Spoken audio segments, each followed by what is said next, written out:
Hi everyone, welcome back to Old Time Rock and Roll. I'm your host David Tear, where I've been featuring my top 3,000 personal top 3,000 songs of the rock era from 1954 to 1999. Today I'm up to song number 2890, which is Champagne Supernova by Oasis. Um, I'm not really all that familiar with this group Oasis, by the way. I might have heard some of their other songs, but if I did, I probably wouldn't have recognized them. I don't listen to a lot of music from 1990 on, but I did hear the song "Champagne Supernova" maybe 10 or so years ago, and I was pretty enthralled by it. I mean, I guess one of the reasons I liked it is because I know a lot of science, in particular astronomy.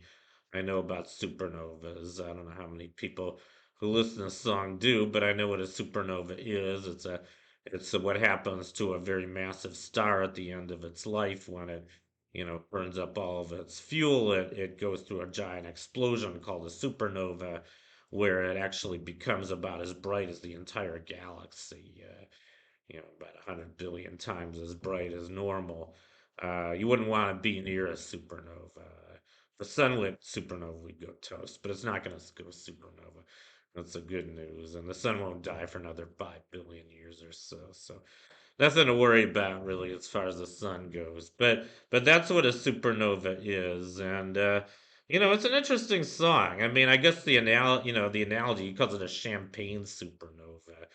And I think that's a kind of an interesting metaphor because I mean you guys all know when you open a bottle of champagne it gives a big pop. The cork goes pop, and it is a little like an explosion. So I think it's a kind of good metaphor. I mean, champagne, we're all supposed to enjoy champagne, and so I guess it's just a metaphor for just a big, kind of happy explosion and a celebration of life, something like that.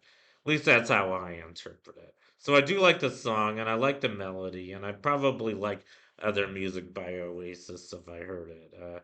I think their most well known. So I'm gonna go through their discography in a minute. Here, and this song was featured on their album entitled "What's the Story, Morning Glory." Um, Interesting, because I know that's a song they featured in by. That's a line they featured in by Birdie, Telephone Hour. I don't know if that's where they got the line from, but anyway, what else can I say? Here's a picture of the band Oasis, and I'll just give a brief overview of them. They were formed in 1991 in Manchester, England, and I guess they were really huge in England. They didn't have very many hits in the USA. They only had, I think, one top 40 hit. It was Wonderwall in 1995, and that one went to number 8 in the USA, went to number 2 in England. They actually had 8 number 1 songs in England. And I'll just go through those. So the first number 1 hit in UK was Some Might Say. And then that was 1995. And then in 96 they had Don't Look Back in Anger. And then in 97 they had Do You Know What I Mean? 98 they had All Around the World. 2000 they had Go Let It Out.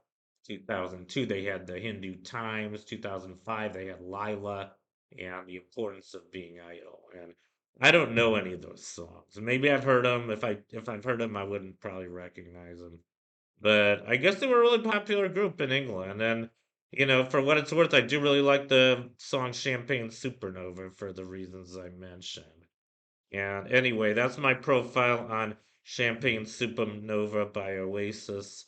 I hope you enjoyed it, and I'll see you next time.